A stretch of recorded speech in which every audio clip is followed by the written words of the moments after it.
Sai Ram, with the divine blessings of Bhagavan Sri Satya Sai Baba, we welcome you to our new show, InSaider Lens, bringing you the eyes on the news. In this special 10-episode series, we will embark on a journey of different cities and their spiritual significance, and how we can connect the spirit of these cities with Swami's teachings. This is Soul Network, and I am your host, Divya Krishnan.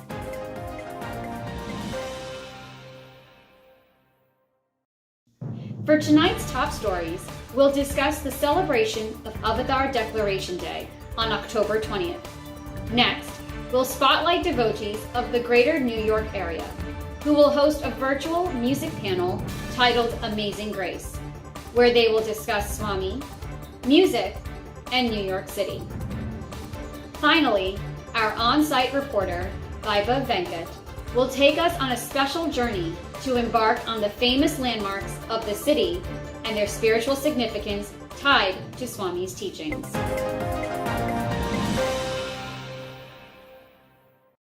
This week, October 20th, marks a special occasion of Avatar Declaration Day.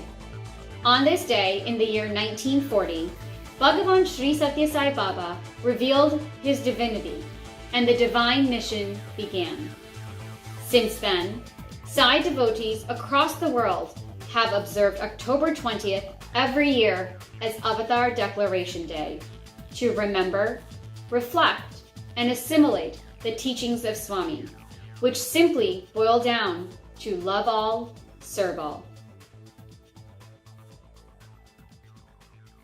Manas bhajare guru charanam dushtara brahma sagar taranam.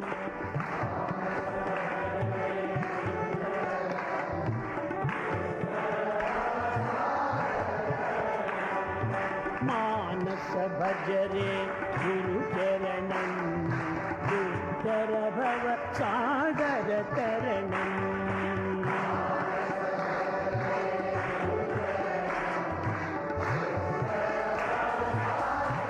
International devotees have initiated a new inspirational online series titled Sai, Service, Adoration, Illumination. Through this initiative, participants will enjoy the inspiring programs that share Swami's love, his message, and his works by highlighting the activities, practices, and culture from 110 countries across the world. For the month of October, this program will be produced and broadcasted by the Southeast Asian countries of Zone 4. We are also delighted to announce that there will be an all-day service retreat tomorrow, October 23rd, to commemorate the Avatar Declaration Day of Sri Satya Sai Baba. For details, please visit serviceretreat.org.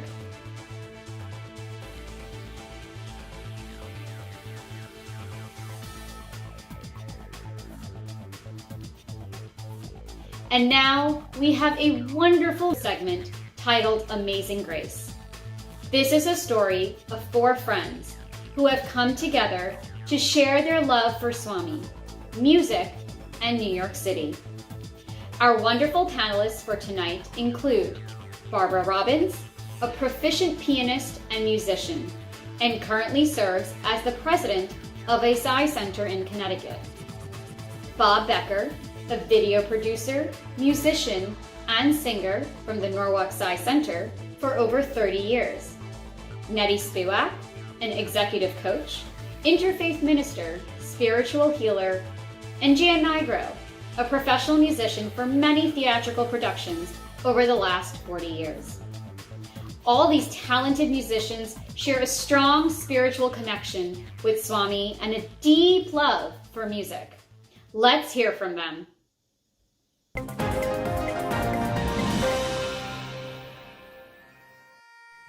Sai Ram, and welcome.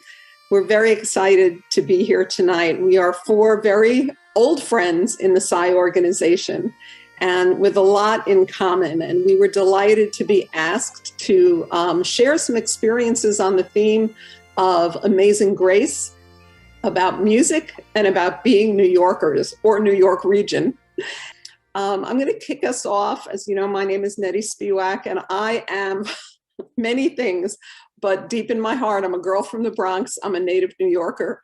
And, you know, our divine grace, the amazing grace in our lives, I think every devotee who shares talks about how Swami came into their lives at some point, might have been later on, but they were in the right environment for them. So in my case, being in New York was definitely preparing me for many, many things. One of the things about being in New York is that it is such a melting pot of cultures that even if you want, you can work hard to isolate yourself, but it's pretty hard. And the schools in New York started being integrated when I was young. So I went to school with many different, cultural groups and races, and that gets you accommodated to a world in which there are many different people. The other thing about being a New Yorker is if you came from the background I did, actually 3 of us on the call are secular Jewish New Yorkers. That's how we were raised. That means we had a Jewish background, heavy duty culture, not religiously brought up, but some sort of strong threads of Jewish identity went through that path. And one thing I had the great advantage of was parents who loved the arts and culture. That was their religion. One of the most formative experiences for me of being in New York was I had the great privilege and opportunity to attend New York's High School of Music and Art, which is, those of you who saw the movie or TV show Fame in your distant past, it was about that school, also the Performing Arts High School.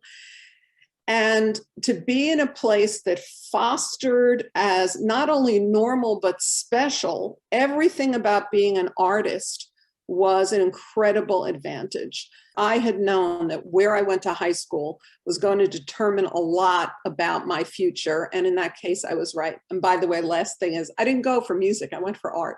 So music was always a part. But, we have a picture coming up of this is immediately after high school. I went to art school in college also, but I was only 17. And there I am doing what many people have seen me do in my younger years.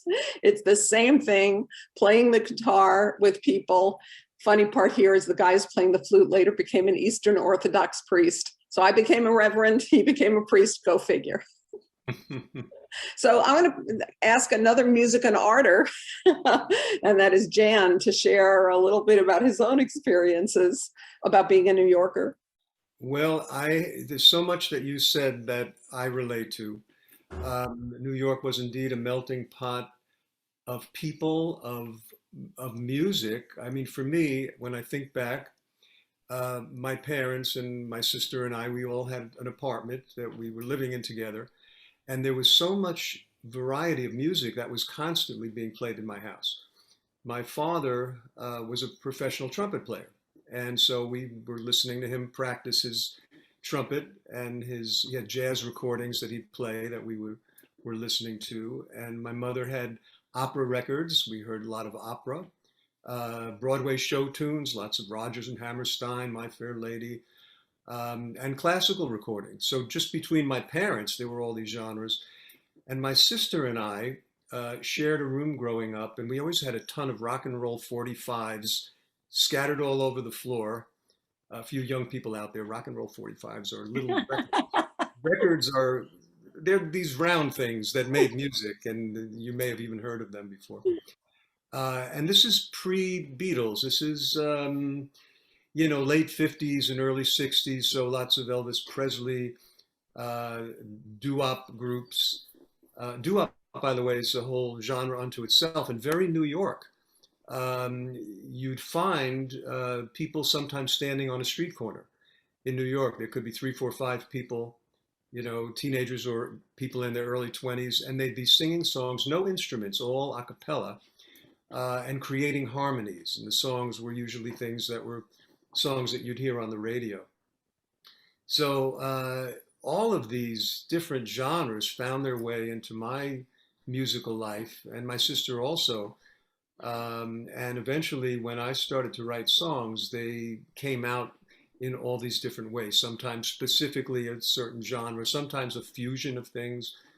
But it definitely, being in New York, it's a very specific and very rich experience. And I didn't realize it at the time, just like you, Nettie. You have to kind of get a little older and have a different perspective and see how fortunate you were.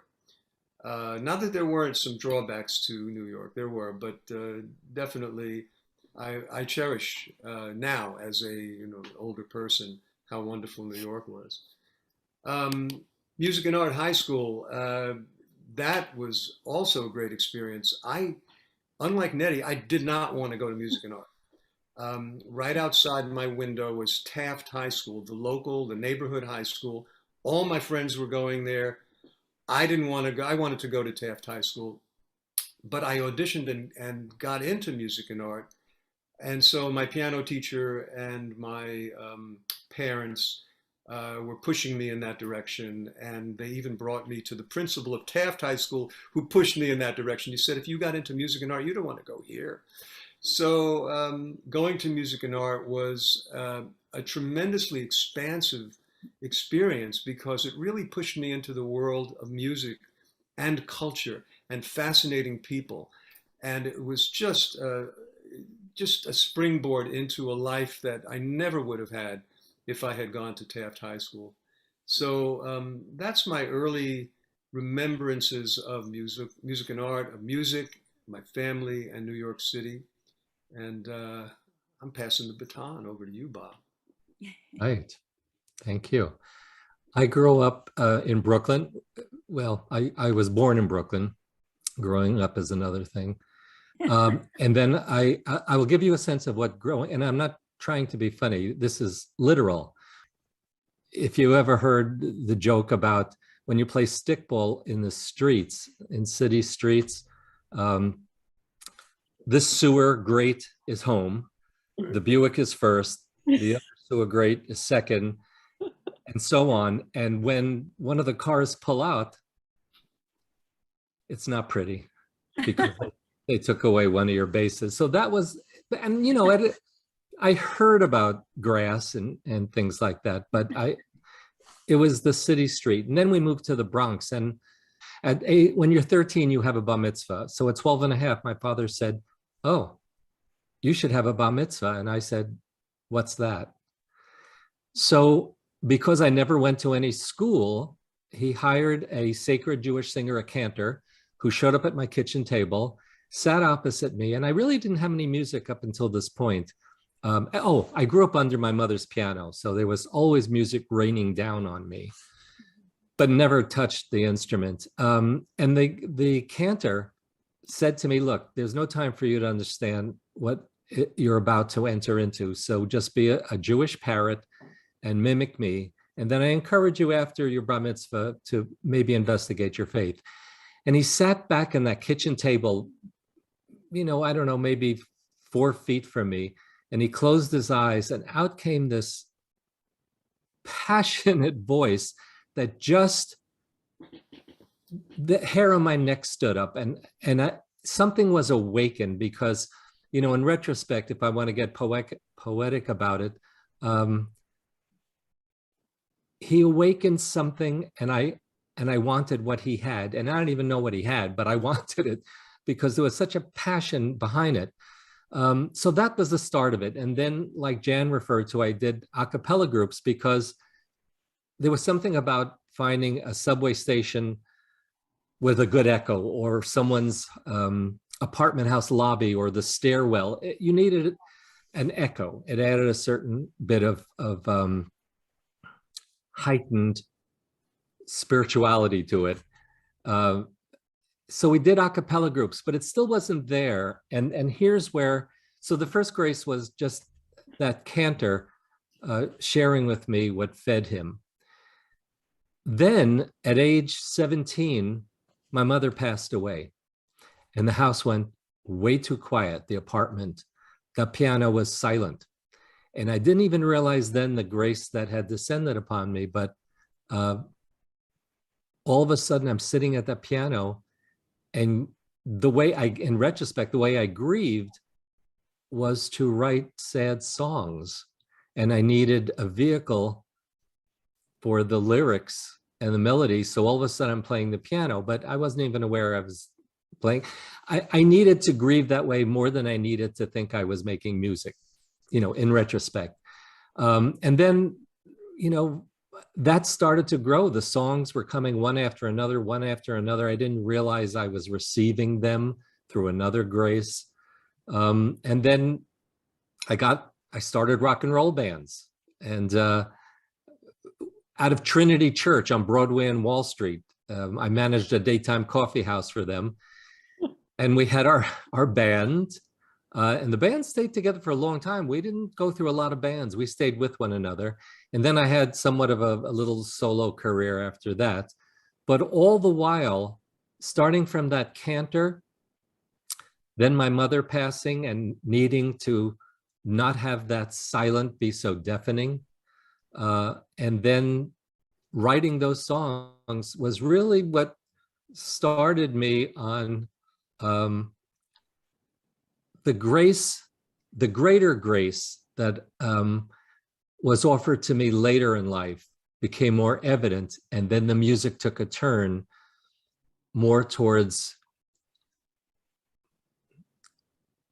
more about how love is exemplified and who exemplifies it, and what does it mean to love, and what does it mean to give and receive. So the music took a turn, which we'll all get around to later. Now, Barbara, what was your life like in those early days? Music. Thank you for asking. Music has been a part of my life, all my life. My father was a saxophone player, and he was in a band. And when he and my mother decided to get married, he had to sell the saxophone in order to get her engagement ring. So that's a beautiful musical story right from the start. And so I was playing the piano from about age 3.5 when I heard the Beethoven Ode to Joy at my church. I'm the non-Jew, as you can tell, but I'll tell you a Jewish story a little bit later. And was able to pick it out on the piano. And so my mother said, you're going to be taking piano lessons, and which I did. And just to sort of shortcut through that a little bit, I took for about 5 years, and I got into some really hard stuff. The key of B, on the piano is kind of hard. It has all sharps in it. And I remember saying to my mom, I'm ready to quit. I don't want to play anymore. It's too hard. It's a lot of work. And she said, okay, when you have finished playing for 10 years, then you can decide if you want to quit or not. And I took it at her word, and I said, well, okay, and did it. And of course, at that point, I didn't want to quit. So my mother was an artist, but she also played the piano every night while we went to sleep, which is a wonderful thing for a mother to do. She played from the same book in the same order and until we fell asleep. So I knew those pieces in exactly the same order that she had played them. And my father always had records going. We had a new hi-fi in the house, and he had everything from wind quintets to the Herb Alpert and the Tijuana Brass, just all kinds of stuff. So there was always music going around in the house. And I'd been playing the piano through all of that. And I picked up the flute and oboe when I was in junior high and high school, and played that through those years as well. One of the lovely things was that I was, when I was about to go into high school, got bused to a different school. So I got also cultural diversity in my school. And we had some wonderful opportunities to mix in the large marching bands, in the jazz band that I always played in the choirs that I always sang in. And in fact, all of those I wrote pieces for, and I had wonderful conductors and directors who accepted and did my pieces, and we performed them. So I was really blessed, amazing grace, really blessed to have music all through my upbringing. I think I'm looking forward to speaking about Swami in a few minutes. So we'll come back after this.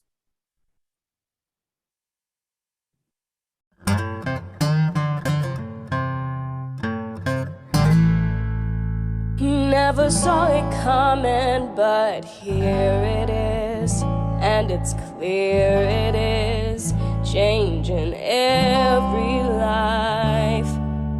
An invisible invader has come around and brought profound trouble and strife. But that's not all there is to the story. The human spirit is a thing of glory.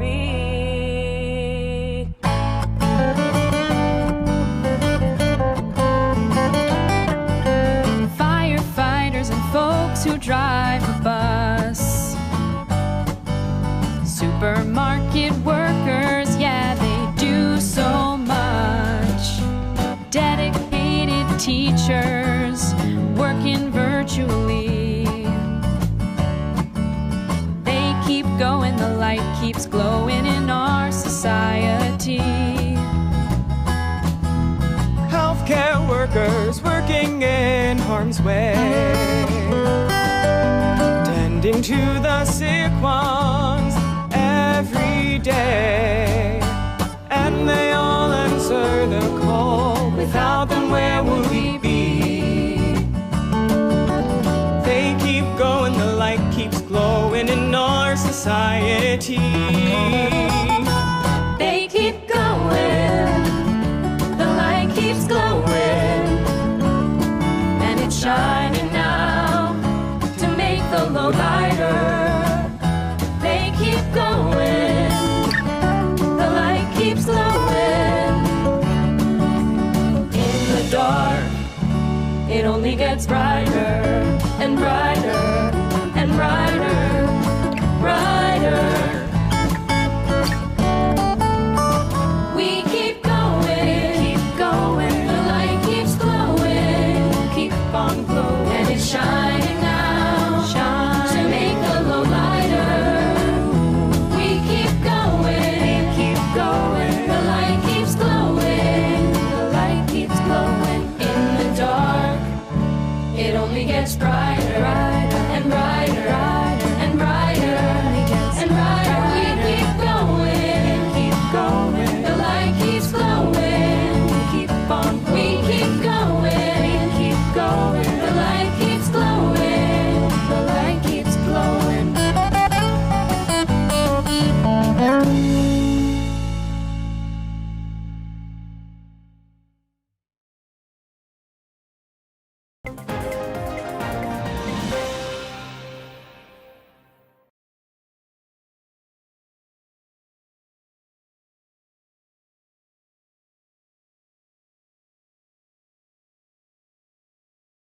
This segment is sponsored by the Silence app, your everyday companion.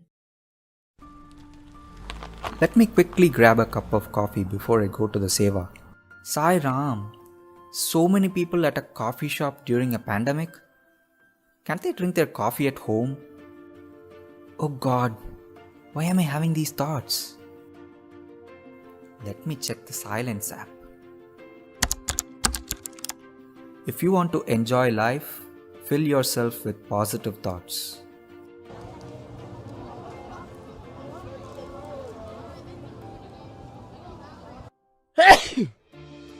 Oh no! Does this person have COVID?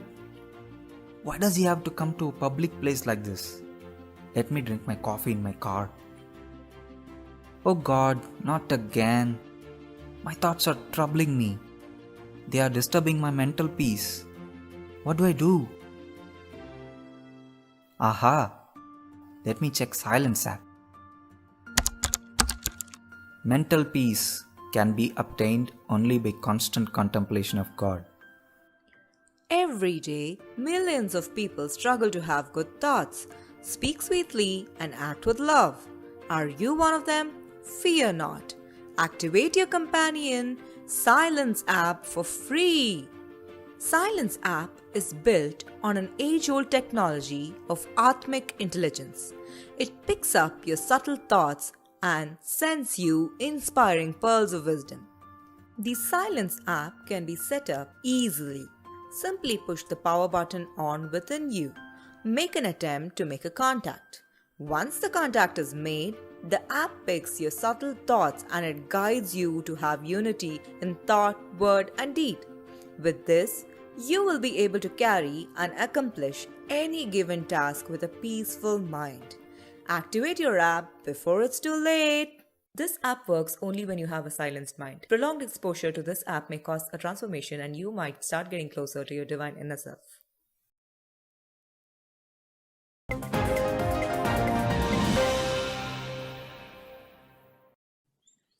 So welcome back to our Amazing Grace conversation. And we're going to begin to bring in our own spiritual journeys leading us to Sri Satya Sai Baba, who of course we all refer to as Swami. But I want to pause and bring together something that we started with, which is the unique time in which we lived. But that time is not so unique. The truth is that what is going on in the world right now, although it may be more intense, I'll tell you, when we were living through the 60s, it looked the same. It felt the same. There was tremendous chaos. There was tremendous questioning of everything, of every system. You know, our parents, by and large, were the post-war products of the 50s and living their young adult lives in the 50s. And there was just a way of being and certain norms that were accepted. And our generation turned a lot of that on its head. And it didn't look, I mean, you look back now through movies and films, and it looks like there was some order to it, but there was no order. There was assassinations, there was questioning authority, there was war, there was a lot of the things that there are today. But there was also this opening for our generation of a possibility of something greater, and groups like the Beatles, who brought Eastern philosophy. I mean, you cannot underestimate the influence on our generation of the Beatles and George Harrison and the Maharishi, and that strain of thought being opened up on a large scale. There have, of course, been many Indian influences and so on before that. I started going to integral yoga when I was 15 years old. And, I didn't stay very long, but I was exposed. I learned the Mahamrityunjaya mantra when I was 15, and I didn't know what it meant or anything, but it stuck with me from that yoga class. So if George Harrison hadn't written some of the music he wrote and the Beatles hadn't gone to India, I don't know that any of us would have the same open doors. So that I just want to position it in time, but it's not so different from the time we are in now. Ecological consciousness was starting, questioning morals and values and all of that. And many of those seekers of our generation, the road led to India. And in this group, I am the last one to go there. So I actually resisted doing anything because of lots of stories that I knew of people who had gotten into one kind or another of trouble. But we have some very early people to Swami, and Jan is probably the longest, the longest, oldest devotee, with not referring to age, but among us, at the time that Westerners were just starting to come. So why don't you tell us a little about that? Well, I can, even predating that, I mean, I had an amazing first spiritual experience when I was about 6 or 7. I remember in the summer just being out, where the trees and all the houses and everything turned to light. It was a very profound thing that lasted just a few seconds. I never forgot it, but it just came on and left. And then as a teenager, I did TM, but there were classes being given by a woman named Hilda Charlton. I know that you went there also, Nettie, and my wife was a regular there. And Hilda was the one who told us about Sai Baba. So in 1977, we made our first trip over there. And some people, when they first see Swami, it's instant. It's an instant thing. And other people, there's a relationship that develops. For me, it was like that. It's when I look back on the span of years, gosh, this is how many years is that? 23, 40 years ago. It's an amazing, there's really nothing like it. I can't even put into words the development, the snowballing into the most profound possible relationship that I could even imagine. On one of our trips, one of our early trips, my wife asked Swami if he would marry us.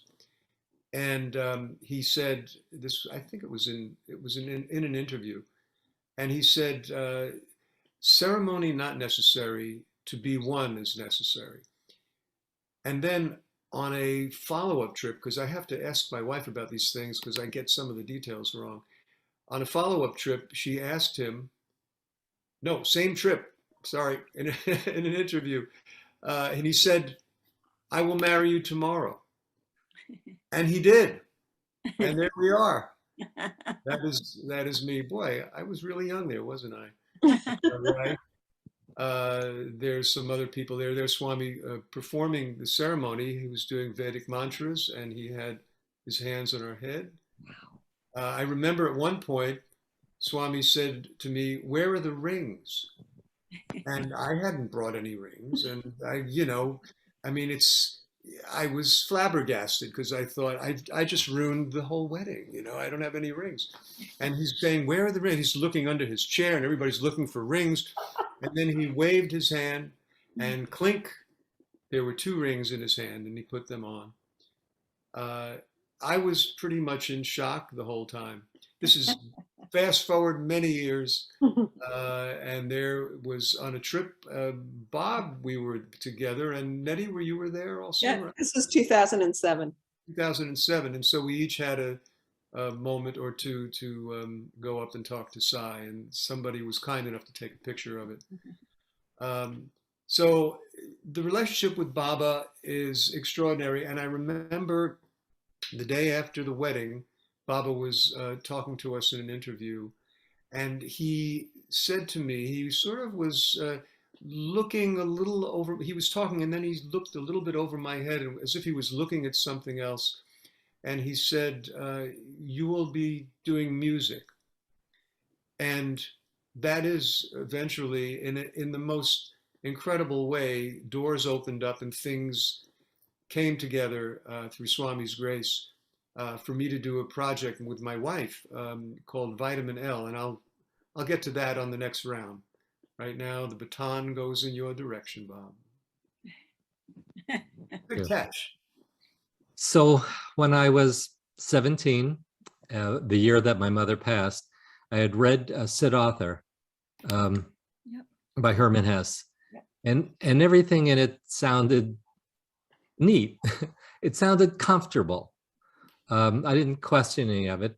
How would I know? I was 17 years old, but I liked it. There was a generosity to it and an aspiration to it. Some years after that, I had heard about Paramahansa Yogananda, self-realization, and I like the simplicity of that. What I learned from that and then really got exemplified through Swami was the way you reach people, the way Yogananda did and then Baba, is not to tell you what you lack, it's to remind you of who you are. And then there's an invitation to rise to that. So I like that about Yogananda. And then there was a devotee that I would play basketball with every Sunday. And then one Sunday, he said after basketball, "I can't play with you for the next 2 weeks." I said, "Oh." He said, "My family and I are going on vacation." I said, "Where are you going?" He said, "India." I said, "Really?" He said, "Yeah." I said, "Why?" And he went, "Can I give you a book?" And I said, "Yeah." And he gave me The Holy Man and the Psychiatrist. He gets back. He said, "You read the book?" I said, "Oh, yeah." He said, "Oh, what'd you think?" I said, Baba had said, Christian, fine, Muslim, good, Jew, fine, Christian, dig once, dig deep. And I said, okay, he's not asking me to be anything other than who I am now. And he said, you are here for one reason, to be in service to those less fortunate to you. Don't talk about it, but do it. And I went, and the third thing is, you're not a beggar. Don't raise money in my name. You want to donate? You donate. Well, you know, since I learned from church and temple the pass the basket, how wide of a berth in heaven do you want, is how much you're going to give. So someone to say, you want to donate, you donate. You don't ask anyone to do your homework for you. And those three things, I said, this is my Elvis. I love this person. I didn't, person. And then over the next couple of years, like that picture that Jan showed in 2007, I offered to a couple of the Psi centers. I had a little recording set up here in my office, which is detached from the house, and the piano in the background. And we recorded a CD, and our leader at the time asked Swami, can they come? And can they play? And Swami said, yes. So we recorded the CD. We took, I don't know how many copies with us, and we went to perform for Swami. And that was amazing. And I won't get into detail, but this is the impact upon my life. After we performed, and it was wonderful, and it was a blessing, and everyone's singing behind us, and it was just grace, grace, grace, grace. He materializes something for one of our leaders. I see that, and I say to myself, okay, what about me? And I close my eyes, and I ask for jewelry. But what I'm getting at is, it wasn't any materialization that got me. It was the fact that he heard my mind and then worked to connect it to my heart. And although I got what I asked him for quietly, the lesson I got from him was, when you ask for something, one, stick around to receive it and know you're receiving it. And then the other message was, you don't need anything to manifest the joy and love that is already within you. And when that happened and those lessons came, I said, okay. And here was someone who was showering unconditionally grace on all of us, not telling us who we need to be, but just reminding us of who we are. And that to me that's what love looks like, sounds like, and manifests. So that was my introduction. And what I love about it is that ever since that, when I'm asked to speak or present in any of our Psi centers, I talk about, when people say you are God, he says, yes, but you are too. I remember, you forget, so just don't forget anymore. And that message to me is absolutely amazing, when you are validated for who you really are and given permission and an invitation to embrace it fully. And that was my connection to Baba. And you, Barbara, boy, you really tell us about your beginning. Where did it start for you? Well, actually, I was quite young when I first heard about Baba. It was somebody I knew as an acquaintance, but didn't really know well. And somehow this person ordered a movie, and it happened to be Richard Bach's movie on Sri Satya Sai Baba. It was the very first introduction that I'd ever had to that. I saw the movie, and we had invited lots of people, and only the two of us were there in the end to watch it. And I instantly knew that Swami was God and had something special to offer the world. After the movie was returned, then I didn't know anyone who knew about him. So it took a long, long time for me to find anyone else who knew about him.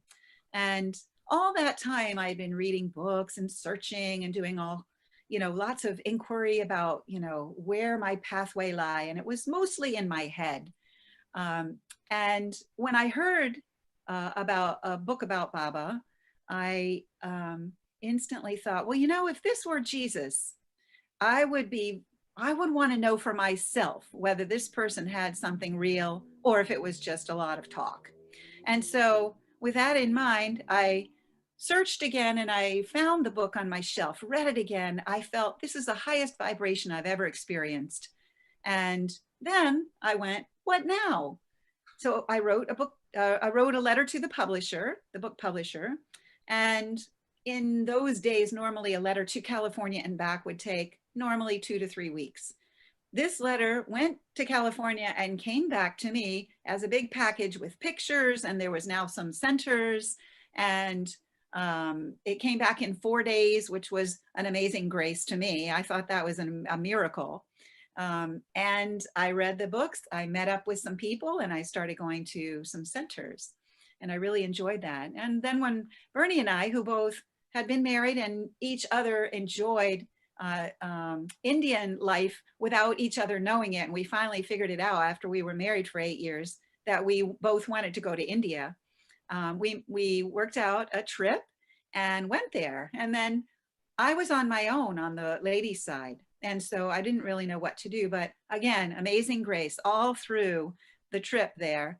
And I'll make this very, very short, but Baba, on the way back from his hour lecture at Guru Purnima, right as he stood at the doorway to go back to his home, his house, his place where he resided, he pulled something out of my heart and it went to him.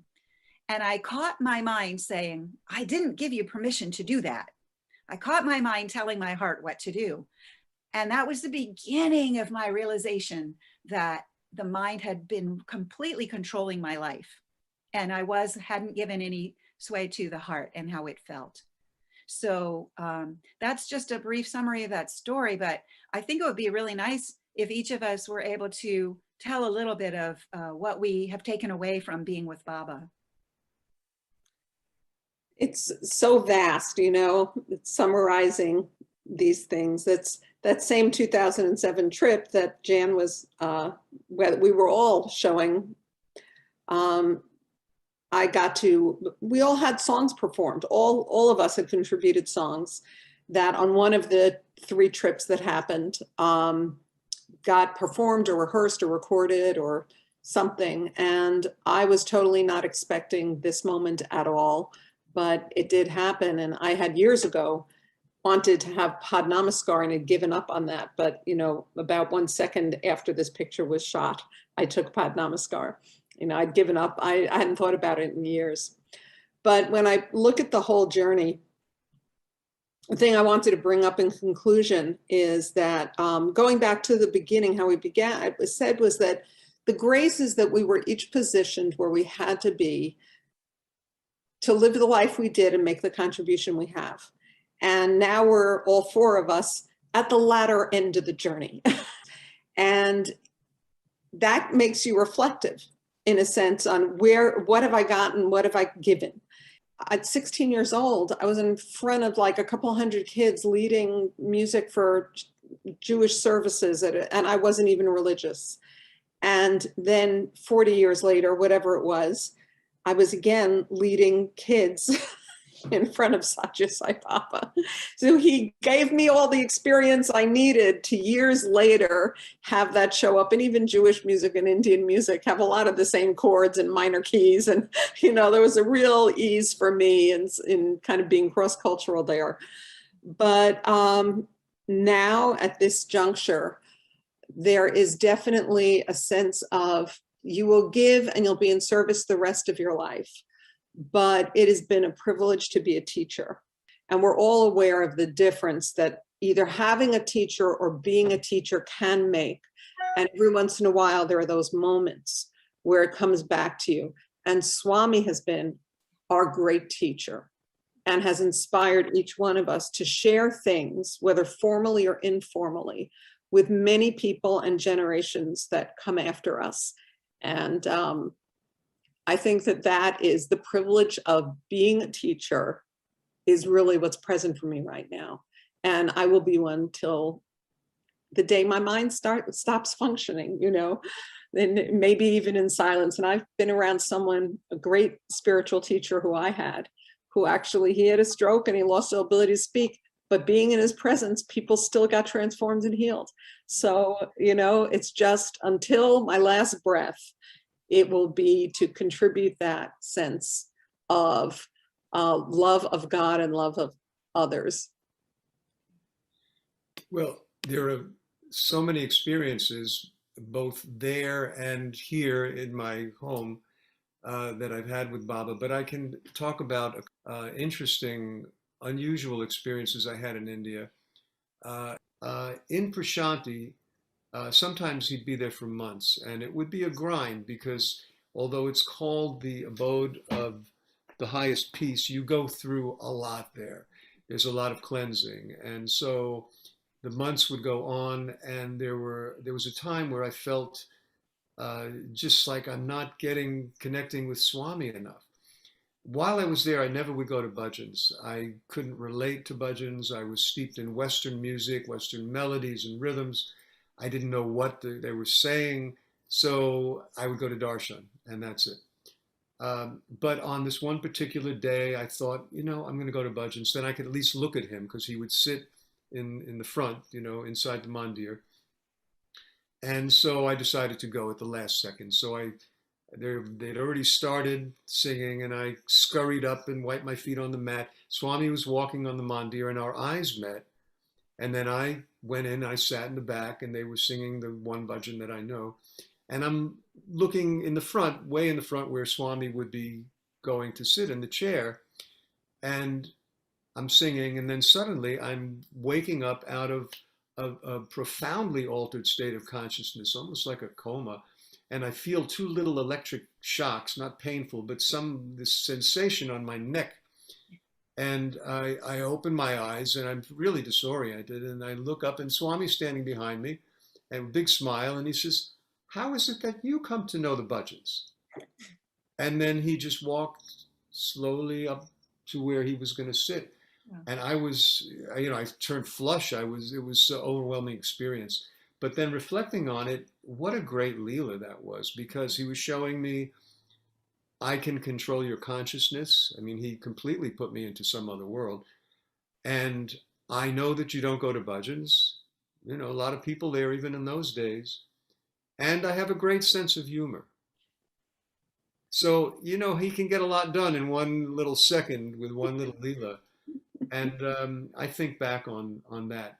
Overall, it's almost impossible to describe.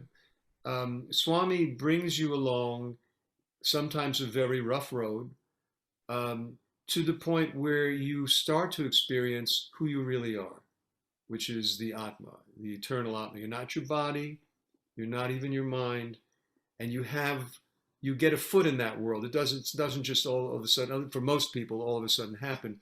You start to live in two worlds.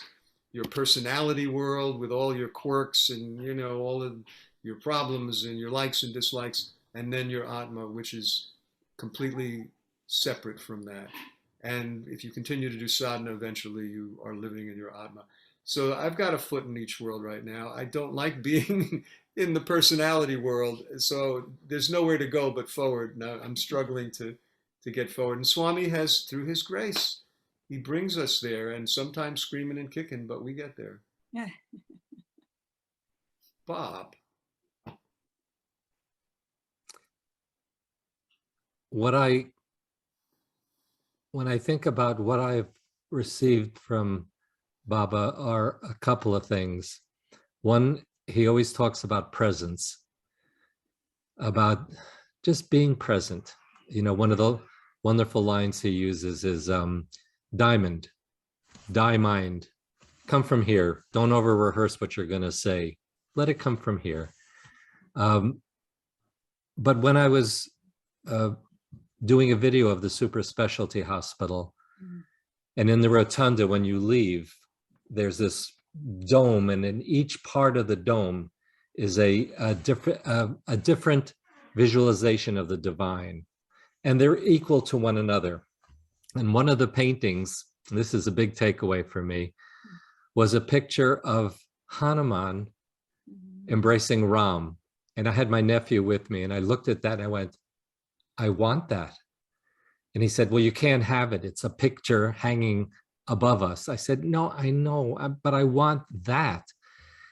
And that's what I got from Swami, in just being positioned to see that painting, that the end of, it told me, or at least my interpretation was, that the end of duality is when you embrace the divine.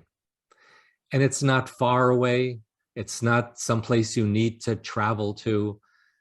it's there, it's within. And in that presence that I learned from Swami is that if you are present to that, well, then there's no place to go. So I got that from him. That was a big one for me. And then also, when we talked about the Kali Yuga, the ending of the Kali Yuga and the beginning of the Golden Age, it likened back to the first thing I read that Swami had shared in that book. And the essence of it to me was the divine is within you. And it's an invitation. It's not an obligation. You don't have to go far, but embrace that. The duality falls away with Hanuman embracing Ram, and they're loving each other. They're hugging each other. There's this sweetness about it. And that has stayed with me ever since, to just try to be present. So there won't be remorse that you missed something happening right before your eyes. And that's really, I think, what continues. That is the grace, the amazing grace and the gift from Swami that I had, is the golden age is within you. Make it happen. And I think about that as much as I can, and become the golden age. That to me is health, joy, presence, and embracing the love within you. So that's what I got from Swami. And Bob, many of your songs reflect that as well. Your songs are all about the love from within and the love for God. And so we really treasure all that you have come up with and appreciate the heartfelt love, which is my lesson, my takeaway from everybody that I've learned from here in Swami's fold. Is the takeaway is just be more loving. And there's an old Christian song, Lord, I want to be more loving in my heart. And this sort of is my mantra that I have to work out. I really am trying to learn from everybody that I meet. So Nettie, all of your experiences about teaching, you're really out there and you're teaching and showing other people who you are, which is a wonderful divine being, and sharing that with others. And Jan, through your Vitamin L group, you're really expressing that in a way that does not turn people away, which, speaking of God, sometimes does. But that love can be expressed in so many different ways. It can be a smile to a cashier. It can be, just a hello, a friendly look from the eyes. And so I'm sure that you've had some feedback from your Vitamin L kids, and that they have really, really treasured what you have taught them. So all of us here have been teachers and sharers of God's love. And I have learned so much also from Bernie about service. And so I would love it, Jan, if you would share a little bit from your Vitamin L students. Yes, absolutely. I should say what Vitamin L is and just give a little bit of background. In 1988, a side devotee, a teacher in the New York City school systems, was doing a character education extracurricular program, and she wanted me to write some songs for it, which I did. And so each song was about a different value, and songs about honesty, songs about appreciating different kinds of people, and on and on. And after they finished the program, the songs were very well received, and I was encouraged to make the songs more available to a wider public. So I made a demo. It was kind of a rough demo with some kids and some adults. And that little cassette tape fell into the hands of a Broadway actress, an established Broadway star, who could listen through all the roughness of it. And she really loved the songs, wanted to get involved as a singer. She knew a producer. One thing led to another, and we had a nucleus of people, and we made a recording which won the big children's award, and we got reviews in big magazines and so on. But it felt like Swami just opening door after door after door. It really had that unmistakable feeling to it.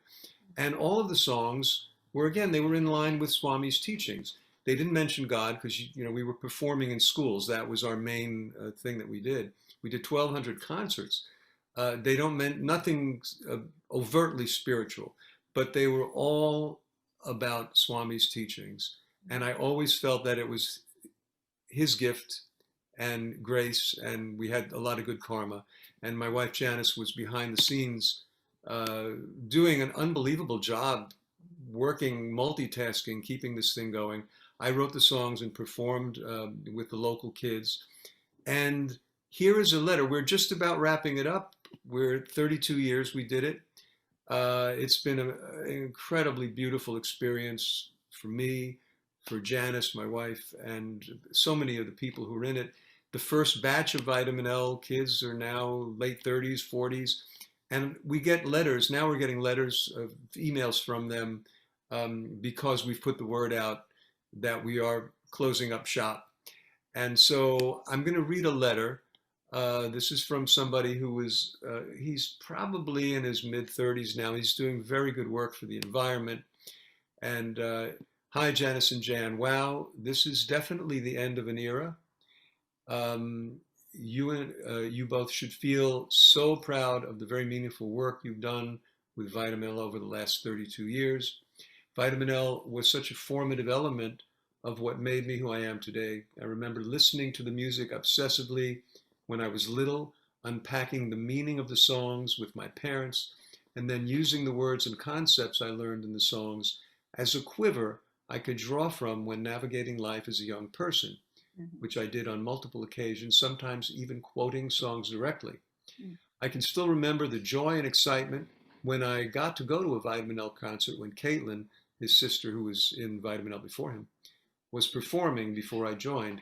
It was like scoring tickets to the Beatles in my world.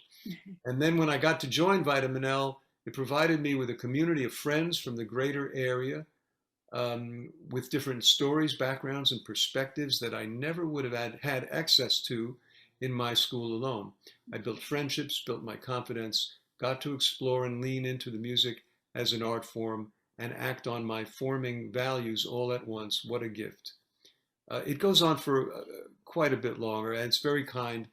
And it's beautiful as a teacher, or if you're any kind of mentor situation, we so rarely hear back from how we may have affected people. But when we do, it's a beautiful thing. And for every one we hear, who knows how many just didn't respond. So that's a beautiful part of both of our lives and other people.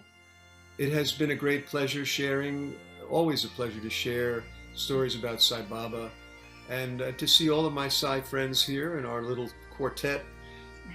Thank you all for tuning in, and God bless all of you. Pleasure.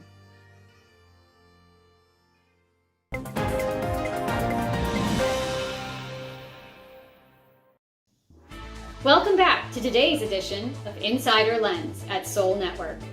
What a wonderful and inspiring talk from our amazing panelists. We hope you enjoyed this encouraging and energizing segment from the devotees of the greater New York City area. After enjoying this musically energizing episode, let's take the chance to connect with our inner Sai. Ponder upon the very first bhajan or song that uplifts you during tough times. Now share a recording of the first line of the bhajan or song using the forums link below. Your audio clip will be premiered in our next episode. Looking forward to listening to your submissions. Before we move on to our final segment with Vaibhav in New York City, let's move on to the public service announcement for this week.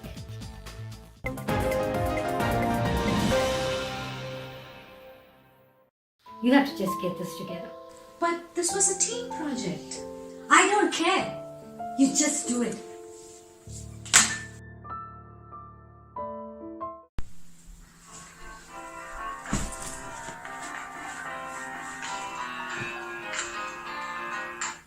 Hey. Hi. Where have you been? I've been waiting for your call all day. Remember, we were going to plan our school reunion today? You know what? I honestly have no time for this. I have so much going on. Let's just talk later. Whatever. Okay, bye. Mom, I forgot to submit my Spanish homework and she gave me an F. Oh my god, are you serious? How can you be this careless? I didn't think you were gonna get this mad.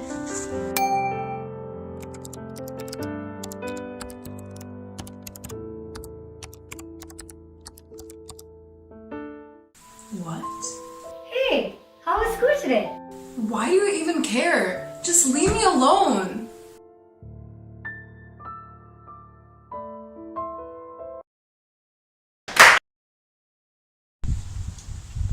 Mom, I forgot to do my Spanish homework and she gave me an F. Oh my god, seriously? How can you be this careless?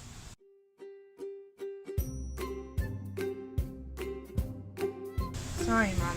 I'll remember next time.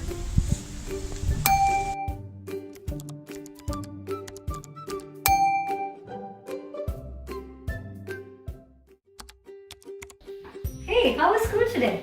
It was really good. Everyone's coming to practice tomorrow. That's awesome.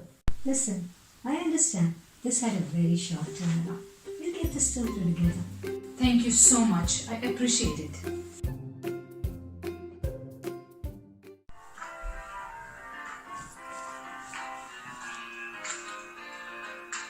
Hey. Yeah, I'm so sorry. I completely forgot.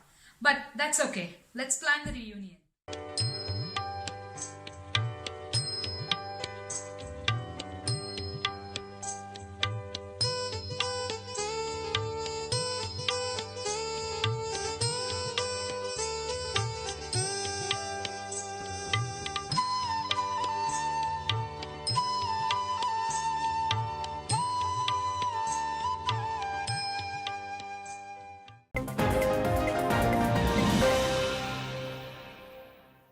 Welcome back to our special edition of the InSaider Lens. We will now connect with Vibha Venkat, our on-site reporter, who will take us on a journey through New York City and its spiritual progression. Over to you, Vibha.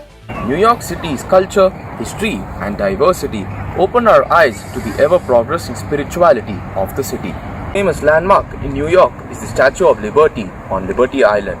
A gift from France, she embodies hope and opportunity for those seeking a better life and religious freedom. At the bottom of a pedestal is inscribed, "Tell me you're tired, you're poor, your hurdle masses, yearning to breathe free.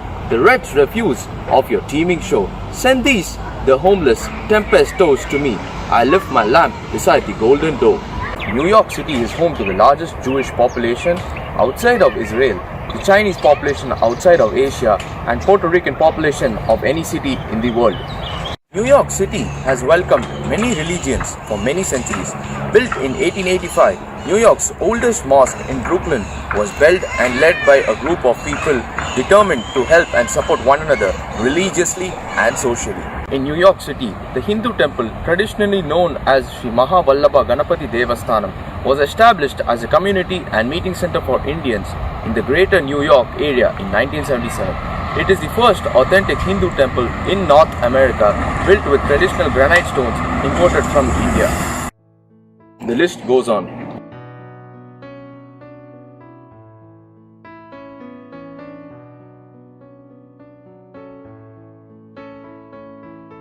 What we can really appreciate is that this city has risen from versatile cultures and traditions that have come together to offer exploration of the self through community, charity, devotion and service.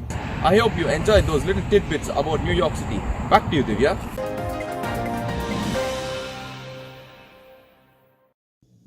Thank you, Vibha.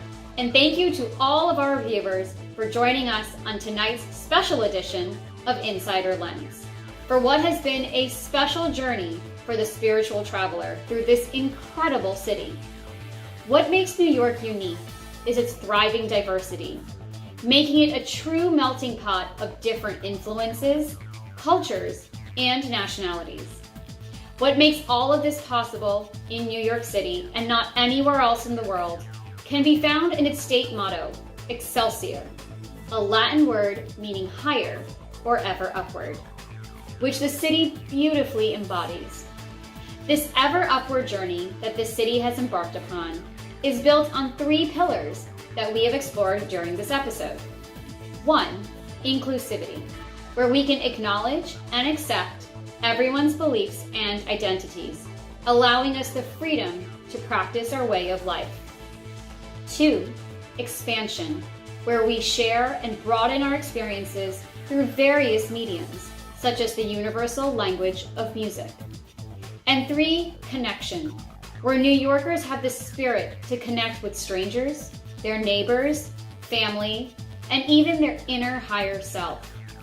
Every individual strives to achieve excellence in all aspects of their lives, be it personal, professional, and spiritual. We hope all of you enjoyed taking this trip through New York City with us. We'll see you next time on InSaider Lens. Don't forget, tune in on Friday evenings at 6 p.m. Pacific, 8 p.m. Central, and 9 p.m. Eastern. Saidam.